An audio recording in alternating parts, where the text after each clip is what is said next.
بسم اللہ الرحمن الرحیم۔ السلام علیکم ورحمۃ اللہ وبرکاتہ۔ امید کرتا ہوں کہ آپ حضرات خیر و عافیت سے ہوں گے۔ پھر ایک بار نئے ویڈیو کھانے کے آداب میں لے کر کے حاضر آیا ہوں۔ آپ تمام حضرات سے گزارش ہے کہ آپ حضرات اس سے سماعت کریں اور اس پر عمل کرنے کی بھرپور کوشش کریں اور اپنے دوست و احباب میں شیئر ضرور کریں۔ الحمدللہ کفا وسلام علی عبادہ الذین اصطفی، اما بعد فاعوذ باللہ من الشیطان الرجیم، بسم اللہ الرحمن الرحیم۔ الصلاۃ والسلام علیک یا رسول اللہ، الصلاۃ والسلام علیک یا حبیب اللہ، وعلی آلک واصحابک یا نور اللہ، صلی اللہ تعالی علیہ وسلم۔ حضرات گرامی القدر، ہمیں چاہیے کہ ہم جب بھی کھانا کھائیں تو ایک ساتھ ایک دسترخوان پر بیٹھ کر کے کھانا کھائیں، اس لیے کہ ایک ساتھ جب دسترخوان پر بیٹھ کر کھانا کھائیں گے تو اس میں برکت ڈال دی جاتی ہے، کیونکہ خلیفہ ثانی امیر المؤمنین حضرت سیدنا عمر فاروق اعظم رضی اللہ تعالیٰ عنہ روایت کرتے ہیں کہ سرکار مدینہ منورہ سردار مکہ مکرمہ صلی اللہ تعالیٰ علیہ وسلم کا برکت نشان ہے۔ فرماتے ہیں کہ اکٹھے ہو کر کے کھاؤ، الگ الگ نہ کھاؤ، کہ برکت جماعت کے ساتھ ہے۔ ایک ساتھ ایک دسترخوان پر بیٹھ کر کھائیں، برکت جماعت کے ساتھ ہے۔ حضرت سیدنا وحشی بن عرب رحمۃ اللہ علیہ اپنے دادا جان رضی اللہ تعالیٰ عنہ سے روایت کرتے ہیں کہ صحابہ کرام رضی اللہ تعالیٰ عنہ نے برگاہ رسالت میں عرض کیا، رسول اللہ صلی اللہ تعالیٰ علیہ وسلم، ہم کھانا تو کھاتے ہیں مگر سیر نہیں ہوتے۔ سرکار دو عالم صلی اللہ تعالیٰ علیہ وسلم نے فرمایا، کیا تم لوگ کھانا الگ الگ کھاتے ہو؟ عرض کی جی ہاں۔ حضور نبی رحمت صلی اللہ تعالیٰ علیہ وسلم نے فرمایا، مل بیٹھ کر کھانا کھایا کرو اور بسم اللہ پڑھ لیا کرو، تمہارے لیے کھانے میں برکت دی جائے گی۔ سبحان اللہ۔ پتہ چلا کہ ہمیں کھانا ایک ساتھ ایک دسترخوان پر بیٹھ کر کھانا چاہیے، اس کھانے میں برکت ڈال دی جاتی ہے۔ ایک ہی دسترخوان پر جو لوگ کھانا کھاتے ہوں، ایک ہی دسترخوان پر جو لوگ کھانا کھا رہے ہوں، ان کے لیے مبارکباد ہو، اور ان کے لیے مبارک ہو کہ حضرت سیدنا انس بن مالک رضی اللہ تعالیٰ عنہ روایت کرتے ہیں، اللہ تبارک و تعالیٰ کو یہ بات سب سے زیادہ پسند ہے، سب سے زیادہ یہ بات پسند ہے کہ وہ بندہ مومن کو بیوی بچوں کے ساتھ دسترخوان پر بیٹھ کر کھاتا دیکھے۔ سبحان اللہ۔ اللہ تبارک و تعالیٰ کو یہ پسند ہے کہ بندہ مومن اپنے بیوی بچوں کے ساتھ ایک ہی دسترخوان پر بیٹھ کر کھا رہا ہو، کیونکہ جب سر دسترخوان پر جمع ہوتے ہیں تو اللہ تبارک و تعالیٰ ان کو رحمت کی نگاہ سے دیکھتا ہے۔ اور مسلمانوں یہ بات ہمیں اچھی طرح جان لینی چاہیے اور سمجھ لینی چاہیے کہ جب اللہ تبارک و تعالیٰ جس کو بھی رحمت کی نگاہ سے دیکھ لے، اس کو کبھی عذاب نہیں دے گا، کبھی اس کو عذاب نہیں دے گا۔ تو اللہ تبارک و تعالیٰ ان کو رحمت کی نگاہ سے دیکھتا ہے اور جدا ہونے سے پہلے ان سب کو بخش دیتا ہے، ان سب کی مغفرت کر دیتا ہے۔ ہمیں چاہیے کہ ہم اکٹھے ایک ساتھ ایک دسترخوان پر بیٹھ کر کھانا کھائیں۔ پیتھالوجی کے ایک پروفیسر نے انکشاف کیا، یہ ظاہر کیا کہ جب مل کر کھانا کھایا جاتا ہے تو سب کھانے والوں کے جراثیم کھانے میں مل جاتے ہیں اور وہ دوسرے بیماریوں کے جراثیم کو مار ڈالتے ہیں، ختم کر دیتے ہیں۔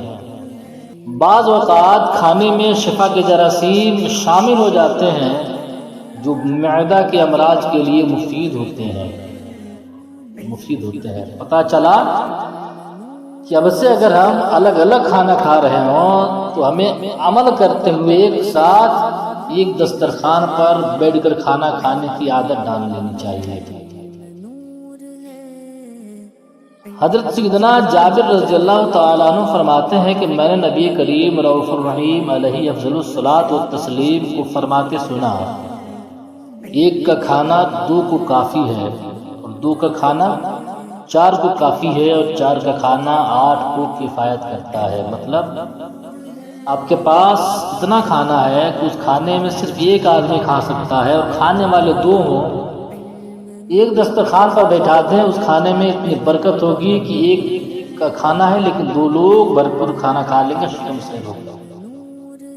اگر آپ کے پاس اتنا کھانا ہے کہ کھانے والے 4 ہوں، کھانا آپ کے پاس اتنا ہو کہ صرف 4 لوگ کھا سکتے ہیں، اور کھانے والے 8 ہوں، تو ایک دسترخوان پر ایک ساتھ بیٹھا دیں، اس کھانے میں اتنی برکت ہوگی کہ 4 لوگوں کے بجائے 8 لوگ سیر ہو کر کے کھانا کھا لیں گے، سیر ہو کے کھانا کھا لیں گے۔ ہمیں چاہیے کہ ہم ایک ہی دسترخوان پر بیٹھ کر کے کھانا کھائیں۔ ایک حدیث پاک سنتے ہیں، خلیفۃ الرسول حضرت سیدنا صدیق اکبر رضی اللہ تعالیٰ عنہ کے دور خلافت کا واقعہ ہے۔ ایک بار حضرت سیدنا ابو بکر صدیق رضی اللہ تعالیٰ عنہ کی اہلیہ محترمہ رضی اللہ تعالیٰ عنہ کو حلوہ کھانے کی خواہش ہوئی، آپ رضی اللہ تعالیٰ عنہ نے ارشاد فرمایا، ہمارے پاس اتنی رقم نہیں کہ ہم حلوہ خرید سکیں۔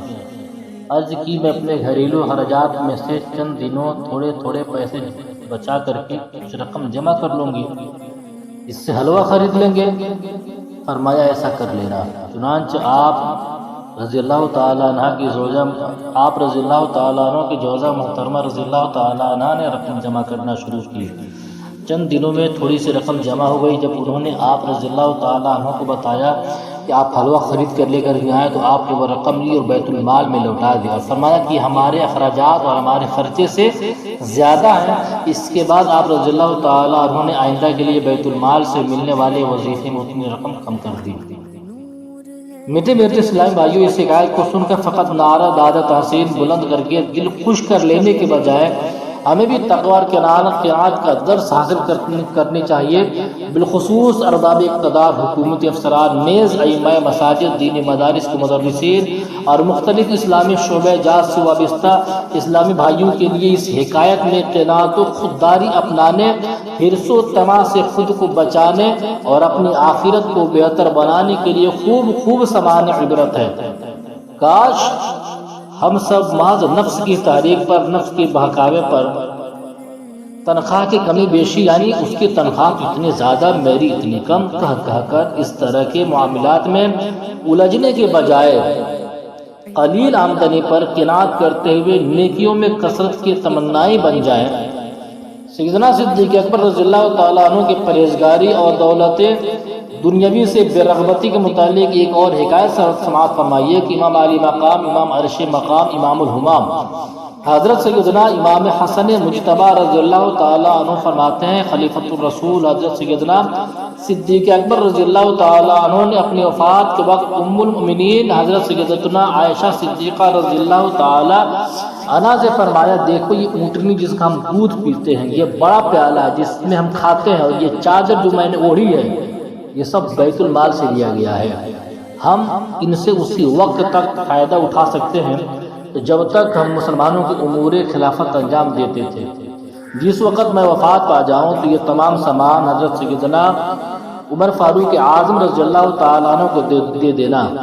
چنانچہ جب حضرت سیدنا صدیق اکبر رضی اللہ تعالیٰ عنہ کا انتقال ہو گیا تو ام المؤمنین حضرت سیدنا عائشہ صدیقہ رضی اللہ تعالیٰ عنہ نے یہ تمام چیزیں حسب وصیت واپس کر دی۔ حضرت سیدنا عمر فاروق اعظم رضی اللہ تعالیٰ عنہ نے چیزیں واپس پا کر فرمایا، اللہ تعالیٰ ان پر رحم فرمائے کہ انہوں نے تو اپنے بعد میں آنے والوں کو تھکا دیا۔ عبداللہ ابن عمر رضی اللہ تعالیٰ عنہما سے روایت ہے کہ رسول اللہ صلی اللہ تعالیٰ علیہ وسلم نے فرمایا، جب دسترخوان چنا جائے تو کوئی شخص دسترخوان سے نہ اٹھے۔ جب جماعت کے ساتھ بیٹھ کر اکٹھے کھا رہے ہوں تو کوئی شخص دسترخوان سے نہ اٹھے جب تک دسترخوان نہ اٹھا لیا جائے۔ جب تک دسترخوان نہ اٹھا لیا جائے اور کھانے سے ہاتھ نہ کھینچے اگر کھا چکا ہو، جب تک سب لوگ فارغ نہ ہو جائیں، اور اگر ہاتھ روکنا ہی چاہتا ہے تو معذرت پیش کریں، کیونکہ بغیر معذرت کے ہاتھ روکے گا تو اس کے ساتھ دوسرے شخص جو کھانا کھا رہا ہے وہ شرمندہ ہوگا، وہ بھی ہاتھ کھینچ لے گا اور شاید ابھی اس کو کھانے کی حاجت خود باقی ہو۔ یہ حدیث پاک اسی کے تحت علماء کرام فرماتے ہیں کہ اگر کسی کا کم خوراک ہو، کیونکہ ہمارے وہاں سب سے پہلے ایک بات آپ سمجھ لیں کہ ہمارے وہاں ہوتا کیا ہے کہ اگر آپ مجمع میں کھا رہے ہیں، اکٹھے بیٹھ کے کھا رہے ہیں، کچھ لوگ کھا رہے ہوتے ہیں تو ادھر کچھ لوگ ہاتھ روکنا تو دور کی بات ہے، اٹھتے ہیں اور اٹھ کر کے چلے جاتے ہیں۔ ارے اللہ کے بندے، یہ کیا کر رہے ہو؟ یا تو صرف یہ منع کیا جا رہا ہے کہ آپ ہاتھ نہیں روک سکتے، جب سب لوگ کھانا کھا رہے ہوں تو ان کے ساتھ آپ کھاتے رہیے جب تک سب لوگ کھا کر کے فارغ نہ ہو جائیں، جب تک سب لوگ کھا کر کے فارغ نہ ہو جائیں۔ لیکن ہمارا معاملات بالکل الٹے ہیں، اکٹھے دسترخوان پر بیٹھ کے کھا رہے ہیں، دیکھنے میں آیا کبھی 2 لوگ کھا رہے ہیں، 4 لوگ کھا رہے ہیں، یہ صاحب اٹھے، کھا چکے ہیں، ہاتھ بھی روک لیے اور اٹھے بنا اجازت کے، اٹھے اور جا کر ہاتھ وغیرہ دھل لیے۔ ایسا نہیں کرنا چاہیے، بلکہ علماء کرام فرماتے ہیں کہ ایک ہی دسترخوان پر ایک جماعت کے ساتھ بیٹھ کر کھانا کھا رہے ہوں، اکٹھے کھانا کھا رہے ہوں، کسی کی خوراک کم ہے اور کسی کی خوراک زیادہ ہوتی ہے، کسی کی خوراک کم ہوتی ہے، تو جس کی خوراک کم ہے اس کو چاہیے کہ وہ آہستہ آہستہ تھوڑا تھوڑا کھائے، تھوڑا تھوڑا کھائے تاکہ جماعت والوں کا ساتھ دے دے۔ اور اگر پھر بھی ایسا وہ نہیں کر سکتا، جماعت کا ساتھ نہیں دے سکتا، پھر لوگوں سے معذرت پیش کرے تاکہ دوسرے لوگ شرمندہ نہ ہوں، لوگوں سے معذرت پیش کرے، معذرت پیش کرے تاکہ جو ساتھ میں بیٹھے ہوں وہ شرمندگی کے شکار نہ ہوں۔ انیتھا بعض لوگوں کی وجہ سے بعض لوگوں کا اگر ہاتھ روک لیں، ان کا پیٹ نہ بھرا ہو اور ان کی کھانے کی خواہش ہو، پھر آپ اٹھنے والے گنہگار ہوں گا۔ ہمیں چاہیے کہ ہم بیٹھ کر کھانا کھائیں، بیٹھ کر کھانا کھانے کی بے شمار فضیلتیں ہیں، جس میں سے ایک یہ بھی ہے کہ اگر آپ کھانا کھا رہے ہیں جماعت کے ساتھ، آپ کو چاہیے کہ آپ حضرات سب کا ساتھ دیں اور سب کے ساتھ کھانا کھائیں، اور سب لوگ فارغ ہو جائے، جب تک دسترخوان اٹھا نہ لیا جائے تب تک دسترخوان سے نہ اٹھے۔ اللہ تبارک و تعالی ہم سب کو ان ساری باتوں پہ عمل کرنے کی توفیق و رفیق عطا فرمائے، آمین بجاہ نبی الامین صلی اللہ تعالی علیہ وسلم۔ ہم سب کے نیک جائز تمناؤں کو پورا فرمائے اور تمام مسلمانوں کی جان مال عزت و آبرو کی حفاظت فرمائے، آمین بجاہ نبی الامین صلی اللہ تعالی علیہ وسلم۔ السلام علیکم ورحمۃ اللہ وبرکاتہ۔